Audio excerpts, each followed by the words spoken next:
All right.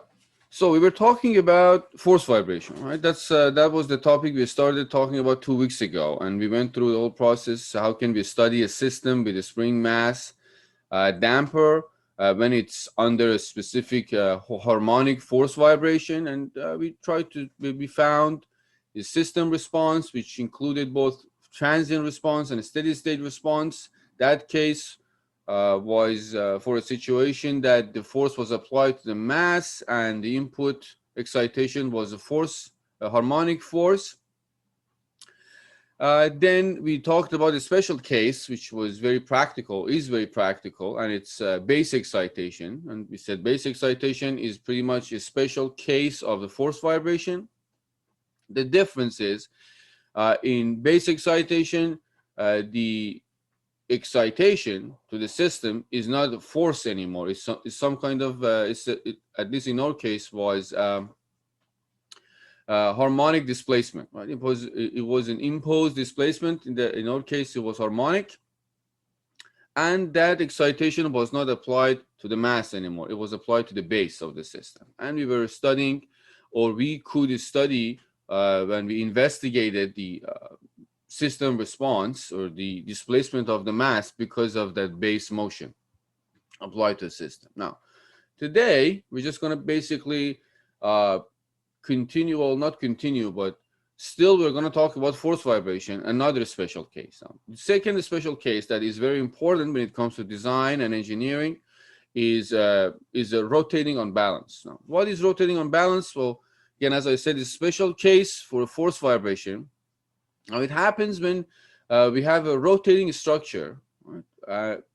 And that rotating structure, whether it's a shaft, it's a automobile wheel, it's a turbine, does not have a perfect symmetry in its mass distribution. So the way the mass is distributed around the axis of symmetry for that rotating structure is not symmetric.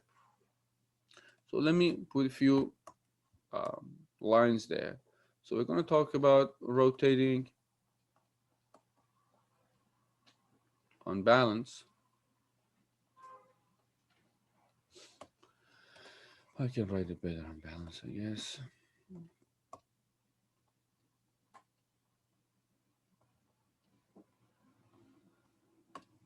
So briefly, I can say that it occurs,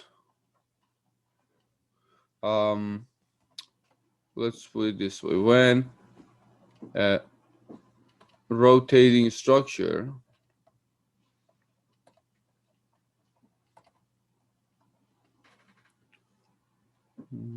can say does not have perfect symmetry in its mass distribution.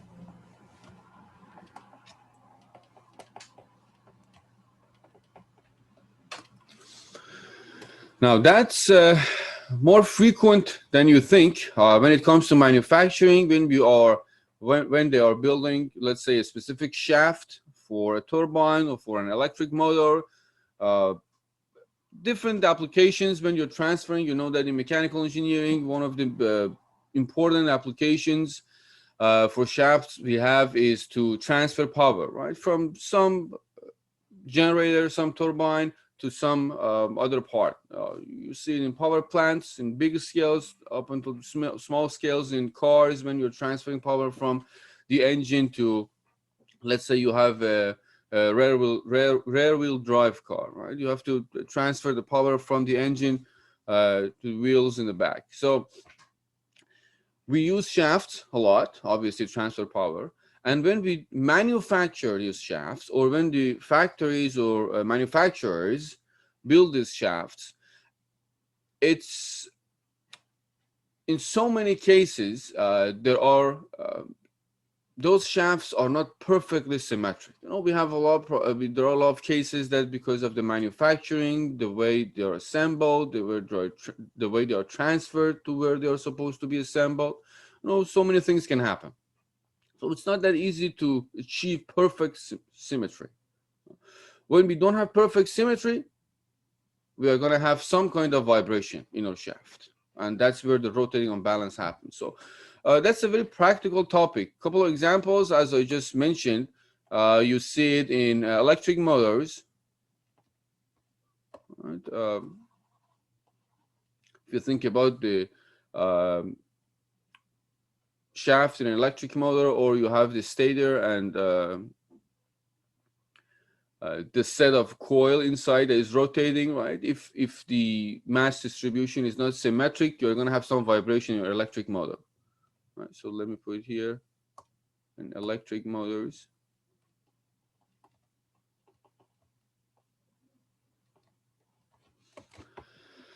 For some reason I'm not. There you go. Now it's a little bit. Electric motors. Another good example is turbines. I can think about. If you think about the turbine shaft, right? Let me just draw one here so it makes a little more hopefully sense. Let's say this is a turbine shaft. Right? You're looking at the cross section, and it's rotating around in either direction, and you have the axis of symmetry exactly in the center of this.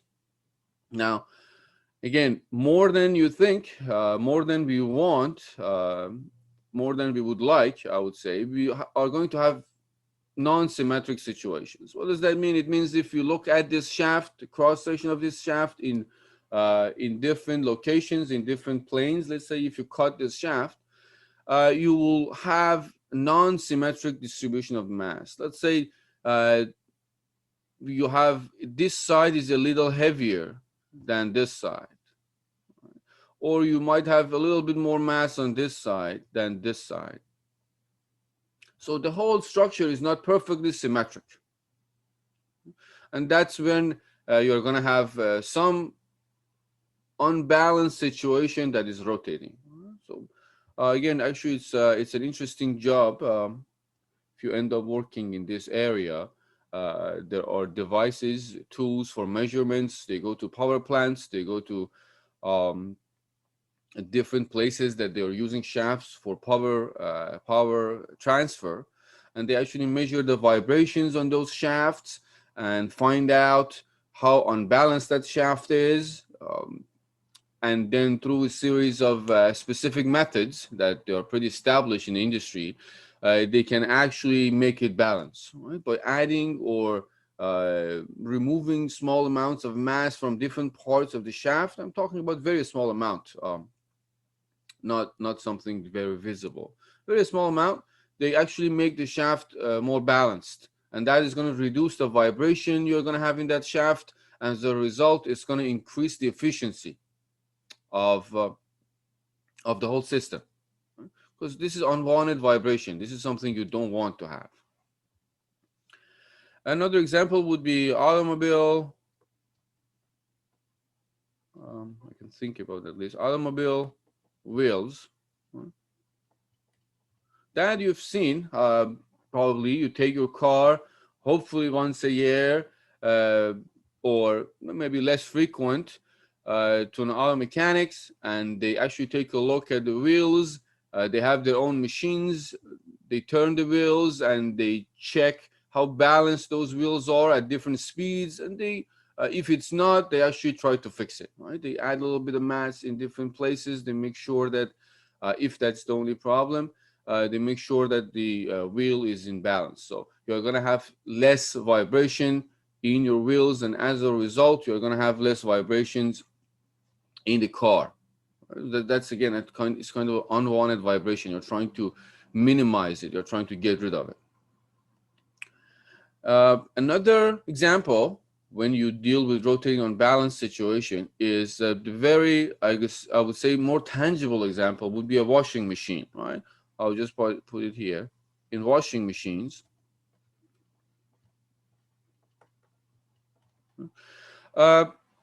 think about almost sure that a lot of you have seen it. Even we have a washing machine, they call it a washing machine is walking across the room. Right? When you are using the washing machine during the spin cycle, right? When you're it's going through the spin cycle, what happens is that you have uh, the drum is rotating very fast, and you have your wet clothes that are pretty heavy, and they are stick to one side of the drum in some cases, or they are stuck to different they're stuck to different parts of the drum inside this rotating drum. They're stick to different areas, but the way they are stuck to different surface, to different parts of the surface, is not symmetric, right? Again, you have seen it, but you can think about it this way: that you have this is the drum rotating in either direction, and during the spin cycle, you have some wet clothes attached to this part, a little attached to this part, more or on this side. So eventually, this drum is rotating with some kind of non-symmetric.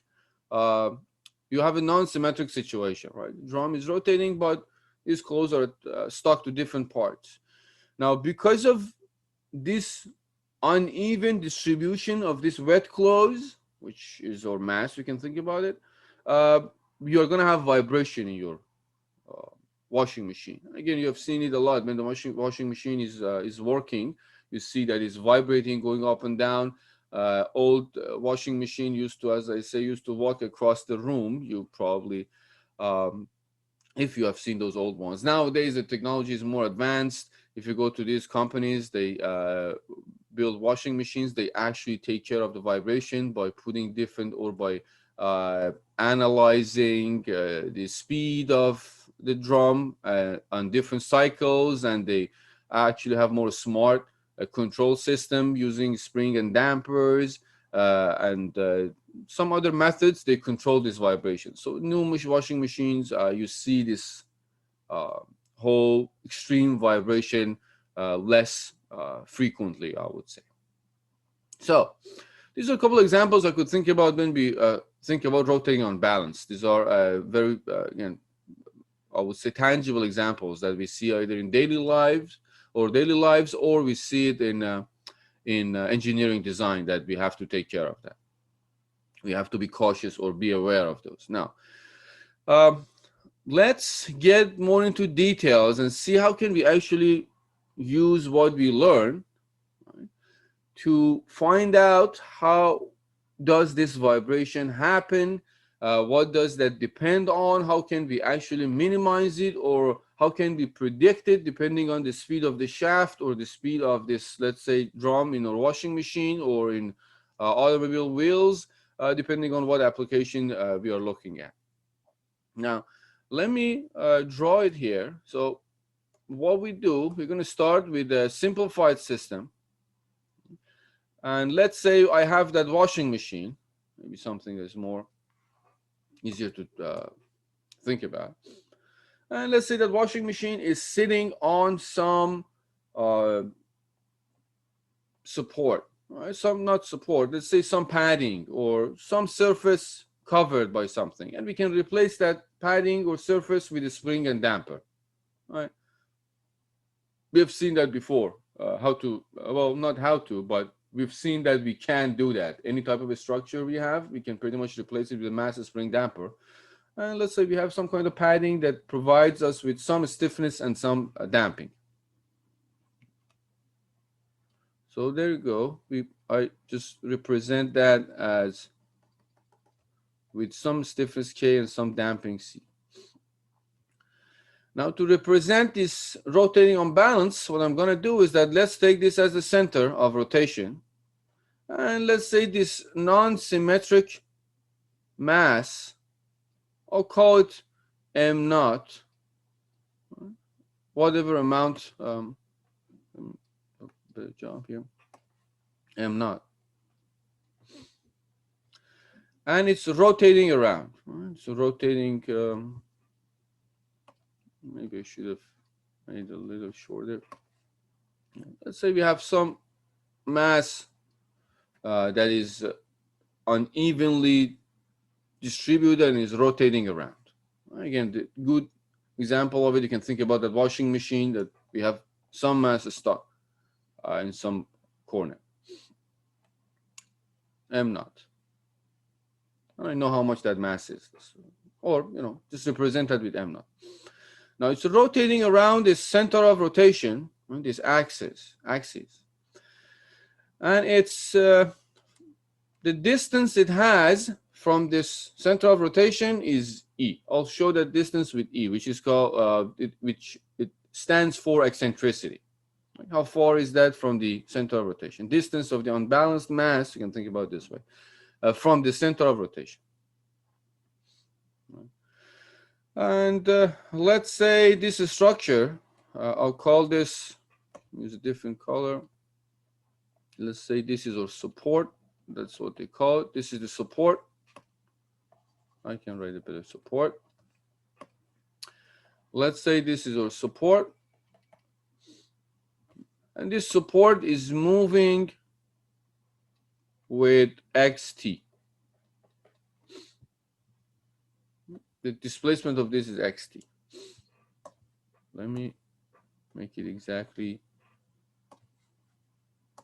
If this is the line passing through the center of rotation, this would be xt. All right. So what do we have here? Now let's also consider this mass of the support to be m. All the total mass, not mass of the support. Let me put the descriptions here. So E is eccentricity, or E as eccentricity. Hopefully I write it correctly. Eccentricity. And let's define that as the distance of the unbalanced mass from, let's go with from the center of rotation, from the center of rotation.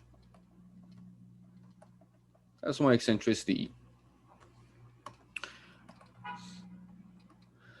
E. M naught, let's start with M naught. Let me be consistent, use the same color. M naught is the unbalanced mass. All right, that's what I define. Unbalanced mass. M, pay attention, M is a total mass.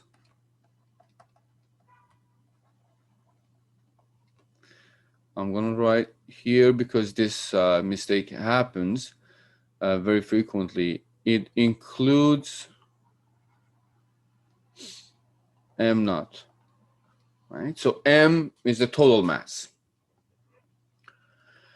What else I defined there? And let's say this is rotating with some, let's say, omega. So this angle would be omega t. It's rotating with the velocity omega. I'm going to call it omega r t. Let's see what can we get from these definitions. All right. So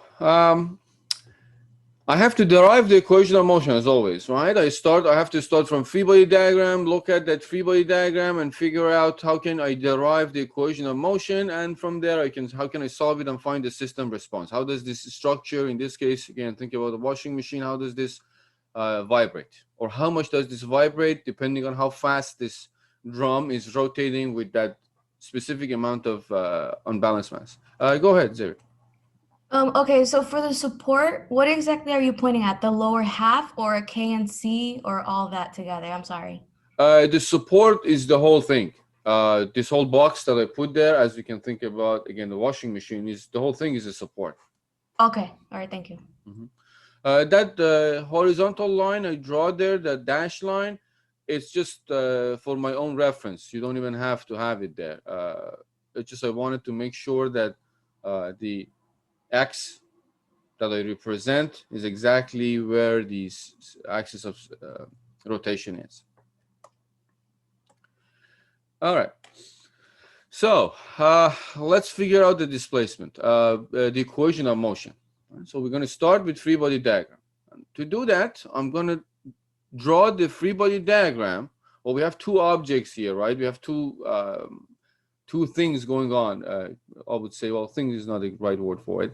We have two rigid bodies, or we need to have two free body diagrams. We have the support, or the total structure, and we have that unbalanced mass itself. So I'm just going to draw the free body diagram for unbalanced mass, and then try to explain how can we put all the forces applied to that unbalanced mass. Right, let's see how does that work. Let's see how can we. So let me write here. Draw that unbalanced mass a little bigger there, like this.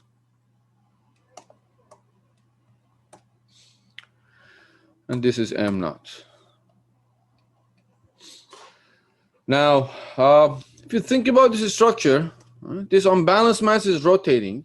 Keep in mind, the whole motion of going up and down is happening because of this unbalanced mass. Now, when this unbalanced mass is moving, let's say it's rotating where it is right now, counterclockwise, it's going up. So it's pulling the whole structure up, whole support up. Now, because it's going up, the whole support, the whole structure is pulled down by both the spring and the damper. Right? We said the spring and damper, they're always resisting the motion. They want to take the structure or system back to its equilibrium position.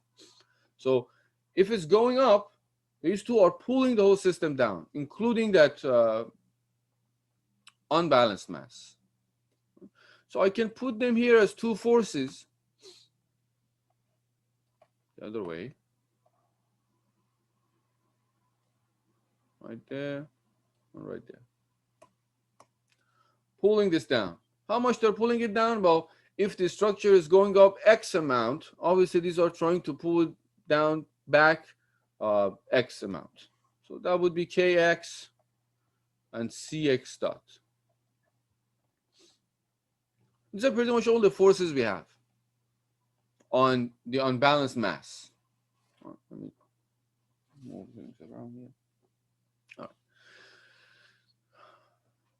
Let's take a look at the free body diagram. It's a little more tricky. Sorry, I meant the component of acceleration. Well, that's just the free body diagram. If you want to form the equation of motion, use Newton's law. We have to have both free body diagram and inertial forces caused by different components of acceleration. Now, going back to this system, the structure, well, the displacement of the structure is x. So the whole structure, if you think about the unbalanced mass is going to have two components of acceleration.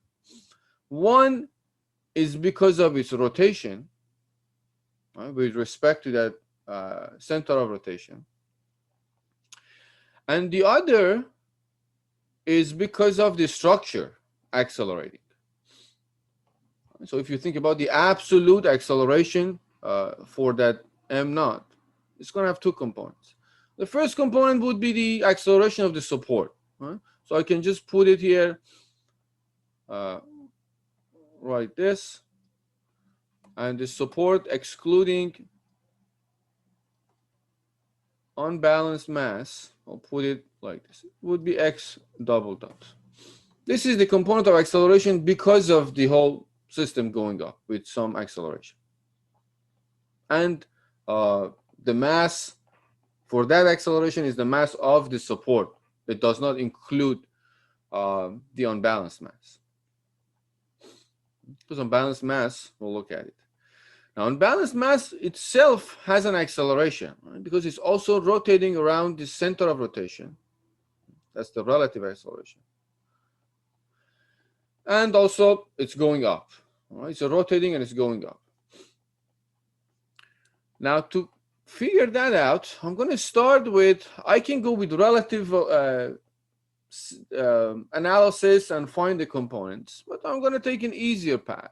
I'm going to say, well, let's see what we have here. We have, I can write x t. Let's put it this way. Let me move things around here. I don't need these. We can write the displacement. Maybe let me just put it this way. And let's draw a line here. So this is separate from this. I want to write vertical displacement of the mass. That's what I'm interested in, of the unbalanced mass. Of the unbalanced. That's a very unbalanced mass. Now, vertical displacement of that, remember, there is also a component to horizontal direction, but we are not interested in that. We are just looking at the vibration in this direction. So that would be x plus, right? X is just how much this whole support is going up. And then there is another vertical displacement happening because of this rotation. If you look at this, that would be this amount here. What is that amount? Well, that amount would be, if you look at that right triangle there, E is the hypotenuse. The opposite side is the value of x. And that would be E, which is the eccentricity hypotenuse, multiplied by sine omega t. Omega t is the angle, right? Omega RT. You can think about it as theta. That angle. At any given time, we can find the angle, right? It's theta. Now, E sine omega t gives you that x.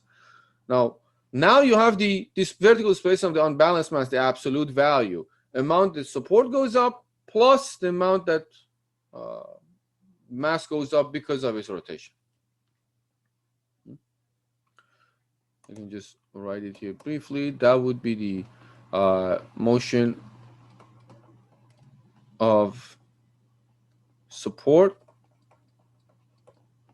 structure, and this is just the eccentricity. Oh, I defined it there, but eccentricity. So now that I have the displacement, absolute displacement in vertical direction, I can just find the acceleration in that direction by taking derivative twice. Right? Let me write it this way. Just move things there. We can write the acceleration. This would be, I'll put the second component there. And that would be m naught, the second derivative with respect to time. Let me write it a little farther so there's enough room here. That would be m naught, second derivative with respect to time, x plus e sine. Apparently I wasn't successful on fitting it here. Let's see how many more efforts I have to put before. Hopefully things don't get confusing here. M naught, second derivative with respect to time, x plus e sine omega RT. Second derivative of displacement. So now I have my free body diagram and I have my inertial forces, all the components of acceleration times by mass. So I have both sides of the Newton's law that I can write the cohesion of motion. So summation of forces would be I write it this way, summation of inertial forces. Let's put it this way. So this is the equation, familiar equation, you know, from dynamics. Right now, let's take this way is positive, upward is positive. I can actually do it right there. Right here. Let's just take upward as positive. So free body diagram, I have minus kx minus cx dot. On the other side, I have m minus m naught x double dot. And then the second derivative of that would be plus m naught. If we take derivative, it would be x double dot minus e omega r squared. Then we get sine omega rt. Right. If I just move things around, m naught x double dot, we have one positive, one negative, so they cancel each other out. This one I can move to the other side. I can write it m x double dot plus cx dot plus kx is equal to m naught e omega r squared sine omega r t. And this would be my equation of motion. Right. We double check. Mx double dot. This goes, yeah. All right. Let me do what I did before. Divide both sides by m. All right, that's what I was always doing for force vibration whenever I was dealing with force vibration equation. So this gives me x double dot plus cx dot up, not cx dot. That would be 2 zeta omega n x dot plus omega n squared x. Remember, I'm dividing by m, so that one is m naught. This will give me m naught over m e omega r squared sine omega rt. This is even a better version of equation of motion. So now I have the equation of motion for an unbalanced mass, right? Rotating unbalanced situation, if I'm just looking at the vertical direction for the vibration.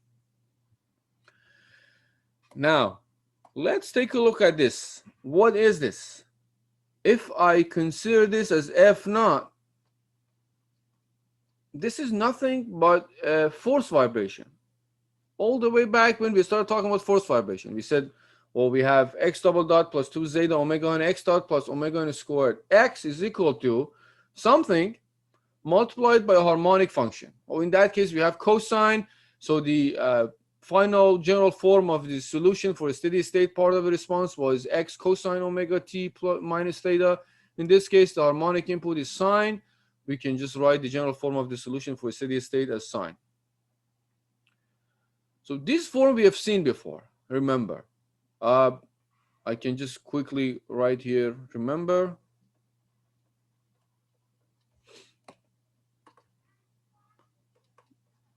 This is very similar to the forced vibration.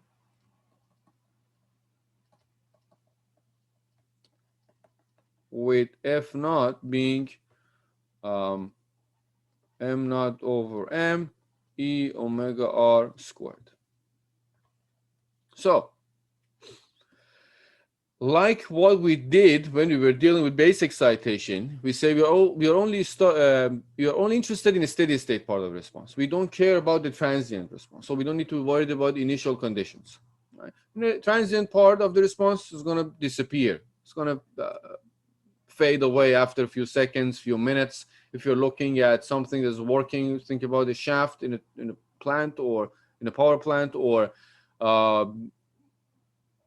even your car wheels. You know, first few seconds, first few minutes, if you are running that system for hours, for days, it's not that important.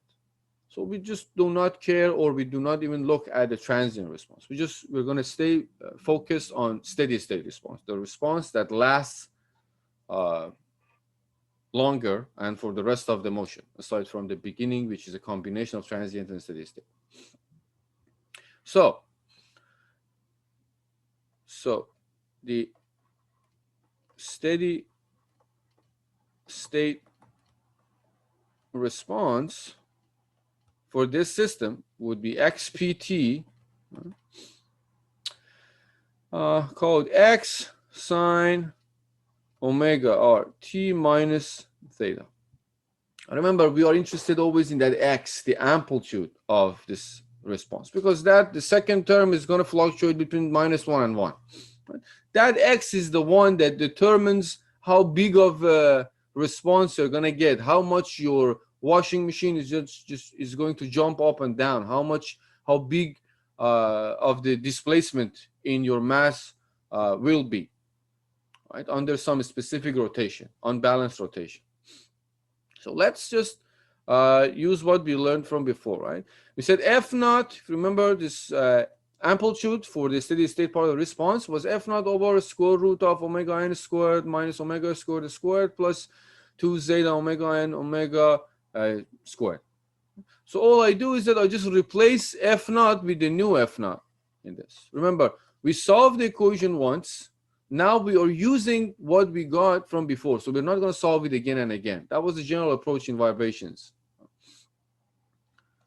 So x is equal to, now, for this rotating unbalance, this F naught, which is m naught over m e omega r squared divided by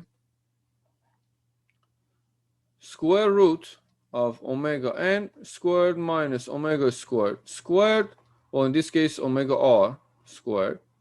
So the excitation has the frequency of omega r, I call it, 2 zeta omega n omega r squared.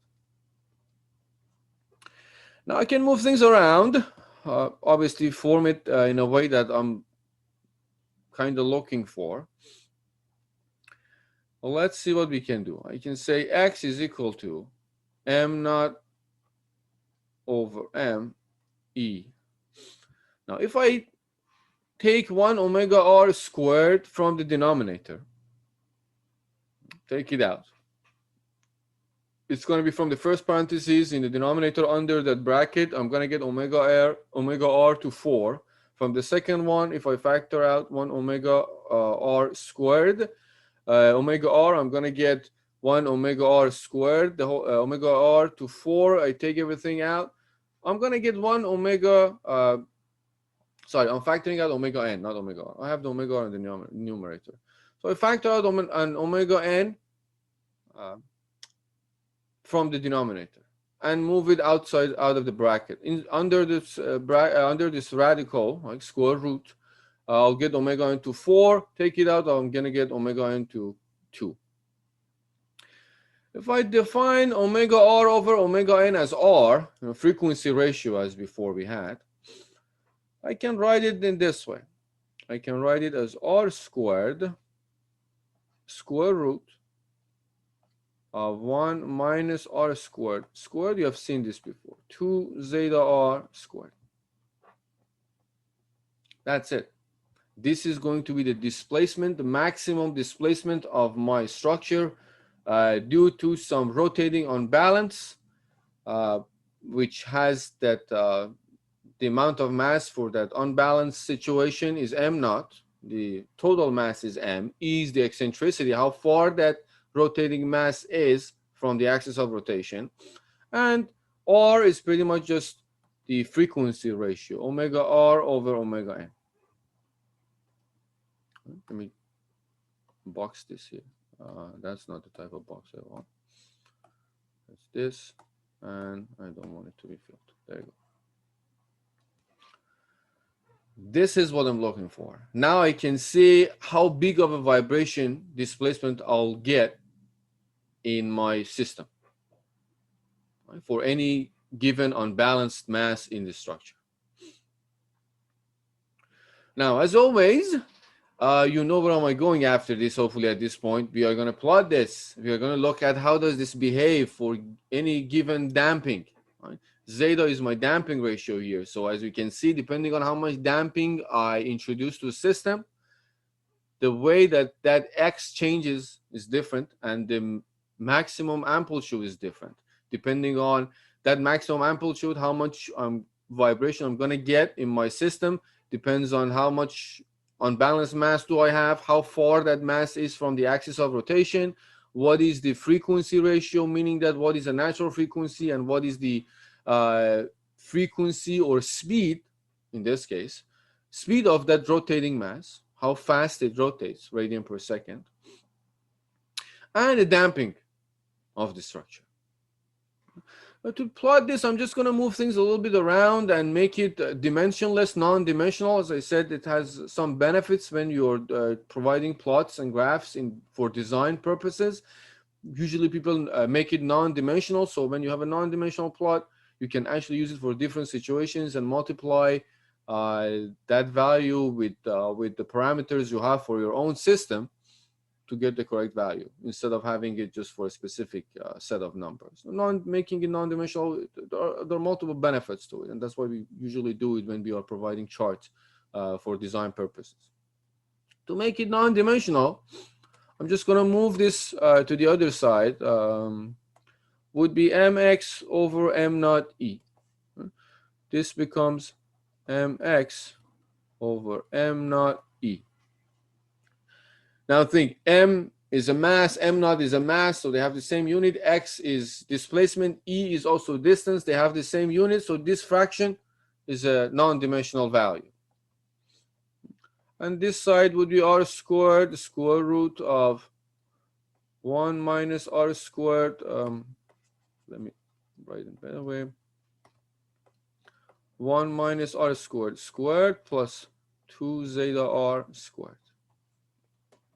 Now I'm going to plot this, which as a matter of fact I did. I'm just going to bring the plot here. There you go. Hopefully that's the right plot. Yeah. Let's see what we've got here. So this is the frequency ratio. Remember, there are multiple plots we saw like this. Don't get confused between which one is for the rotating unbalance, which one is for force vibration, and which one is for base excitation. The behavior is different. This is R. In this case, omega R over omega N. What is the frequency of rotation, or how fast the unbalanced mass rotates over the natural frequency. And this side is mx over m naught e. You can call it, let me see, what did I call it here? So I'm going to be consistent later on. I call it, I think, you just call it rotating unbalance. Just call this, think about this axis as rotating unbalance. That's the value that we're looking for. We're looking for x, technically. So I don't know if I should keep it there. You know what? Just to avoid, in order to avoid confusion, let's just not do it. It's just mx over m naught e. X being the displacement, and this is the number you get. Let's see what behaviors do we have here. Let me double check if I told you everything before I move on. I believe I did. Let's see what things do we see on this plot. So let's just start from the beginning. First, if there is no rotating unbalance, if it's not rotating, the mass is not rotating, doesn't matter what the damping is, doesn't matter what is going on there, we get zero displacement. When a washing machine is off, or if it's not doing the spinning, obviously it's not vibrating. So it's the beginning of the plot, right here. Everything starts from zero, right? All right. So the second thing I would say, or one of another important observation would be, no matter what the damping is, I'm looking all the way at this side. No matter what the damping is, for very fast speed values, for very high velocities, if I have a shaft rotating very fast, right, and its natural frequency is low, I would say, or it's rotating with some velocity or some speed, angular velocity, that the ratio between that velocity and natural frequency is very high. This is plotted for up to 3.5, r equals to 3.5, but you can go all the way to 4, 5, 10, 11, 20. Right? If r is big, large, so for whatever reason, low natural frequency or very high rotational speed, doesn't matter what the damping is. See, this plot is for different damping ratios, meaning different damping value. Doesn't matter what the damping is. You always are going to get an mx over m naught e equal to 1. Right? You can change the damping. You can do, to vary the vibrations, but it doesn't really affect. Playing around with damping is not going to affect the amount of vibration you'll see. That's the second observation. Let me just write these two down before we even move forward.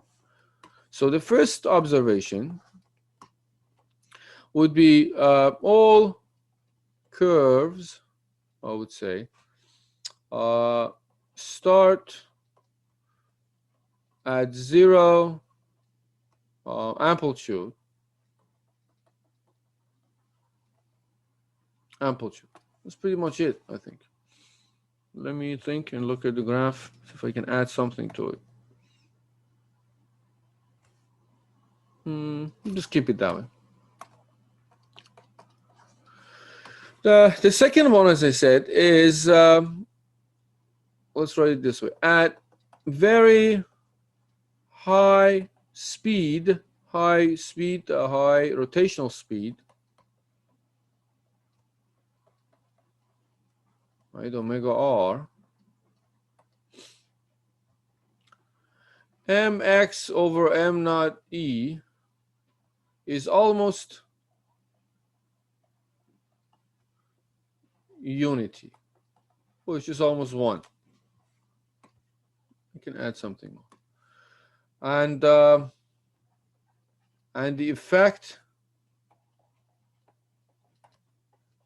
of damping is negligible. Whether you have damping or not in the system doesn't really change anything. Doesn't really change the vibration system. Hopefully you see that at this point you're comfortable with seeing the resonance, right? When we get close to r equals to 1, this is where the resonance is.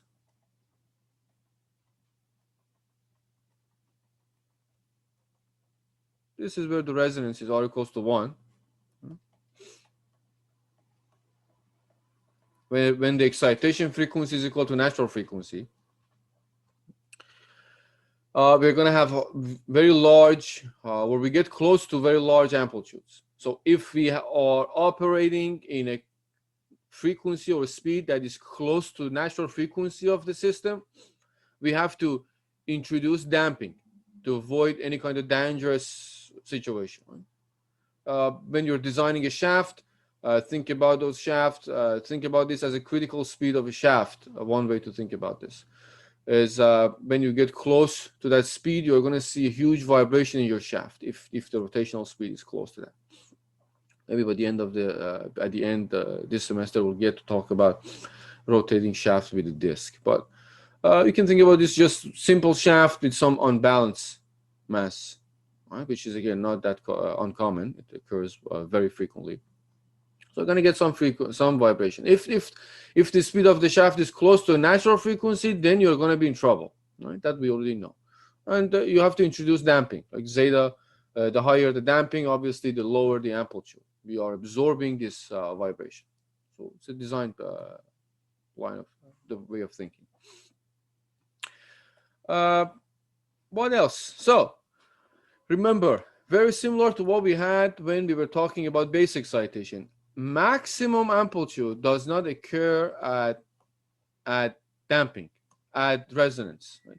The smaller the damping ratio, the closer you are to resonance when you have the maximum amplitude. But the higher damping, you see we are deviating from where the maximum occurs. Now, this is a little different from base excitation. Remember, base excitation, that maximum amplitude was happening below resonance. Remember when we're following those peaks. In this case, if you follow these peaks, the maximum amplitude occurs a little after resonance. Somewhere along this line. The lower the damping, the closer to resonance. The higher the damping, the maximum occurs farther from resonance. And in this case, bigger than resonance, unlike what we had in base excitation. I specifically plot this value, zeta equals to 0.077, which is basically zeta is almost equal to 1 over the square root of 2. Look at that line in the plot. At that point, you do not really see any peak. So to have a peak, first condition would be your damping ratio should be bigger than 0 and smaller than 1 over the square root of 2. We saw this same story in base excitation. So to have a maximum, the first condition would be that should be the range for zeta. And then, when does that happen? I'll give you what this R is for any given damping. Right? R is not 1, obviously, because R of 1, when the maximum amplitude occurs, only happens at resonance when we have no damping. So let's write it this way. For zeta greater than 0, smaller than 1 over the square root of 2, the maximum of mx over m naught e occurs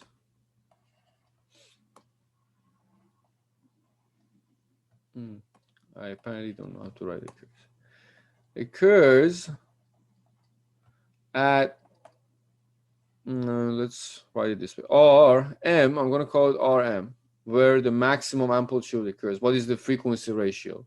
Is 1 over square root of 1 minus 2 zeta squared. 1 minus 2 zeta squared. Let me double check if I'm putting that right. Yes. 1 minus 2 zeta squared. And that value is greater than 1. Keep that in mind. Meaning that, let me not write it here so it's not confusing. Let me just box this. This value is greater than 1. Meaning that maximum always occurs above resonance. Remember, if you go back and look at base excitation, it was happening below resonance. Fourth observation, let's see what we can get. Actually, let me just continue this and put the rest here. So what is the maximum value, maximum amplitude? So this is where the maximum amplitude occurs. But what is that maximum amplitude? I'm going to write it here with maximum value of mx over m naught e given by, let me write it this way, mx over m naught e max would be equal to 1 over 2 zeta square root of 1 minus zeta squared. Double check. Yes. So now you know where the maximum occurs and what is the value of the maximum. Right? For any given damping ratio, what is the value? If the maximum occurs here for damping ratio of 0.3, what is the value for that? This is where it happens. You can find it with that Rm, find the frequency ratio for that, and with the other equation, you can find how much is the amplitude.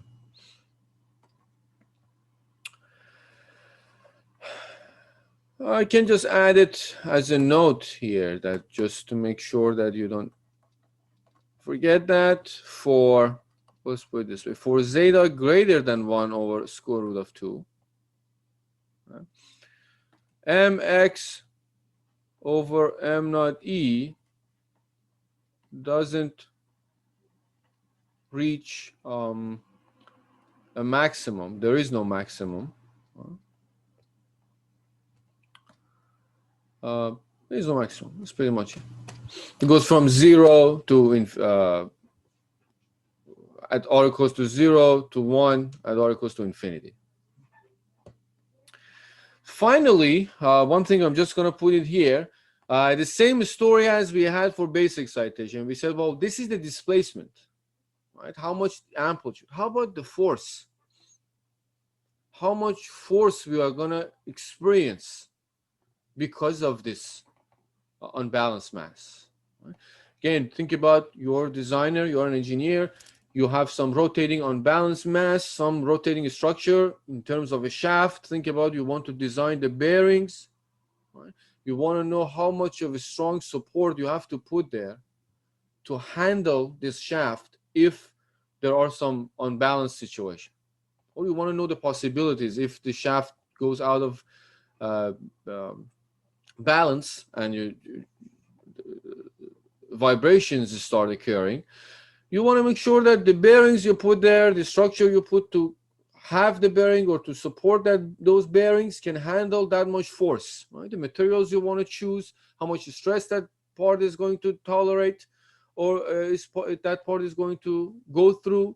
Are you going to have some kind of fatigue life since it's a cyclic force applied to your support?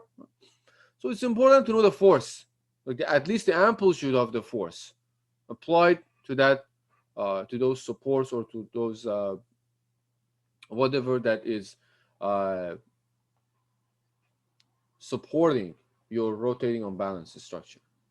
Whether it's a shaft, whether it's a washing machine sitting somewhere, depending on what your design is. So that's important to know that. Let me put that as the last. Well, it's not really an observation because I didn't tell you exactly how can we derive it, but I can write it this way. The force transmitted to the foundation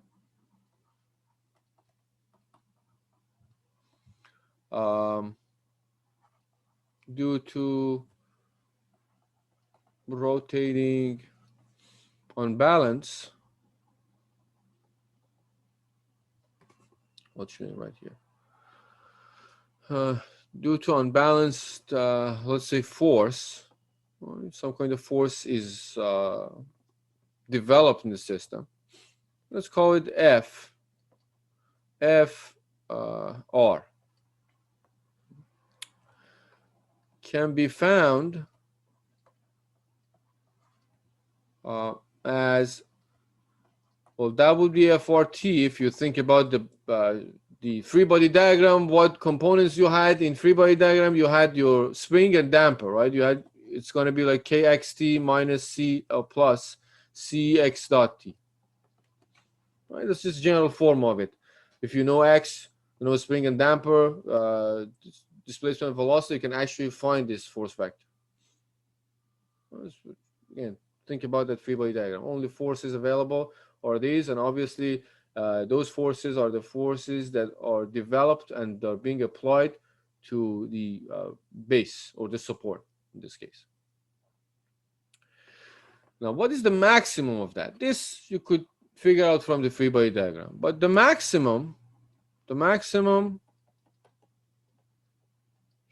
value of FR would be, well, I'm going to put it in as the absolute value, would be m naught e omega squared, omega r squared. I don't know the rest. I have to write it from my notes. Is going to be a square root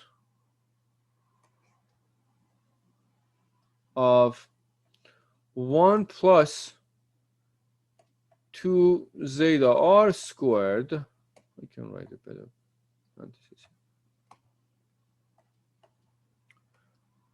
divided by 1 minus r squared plus 2 zeta r squared.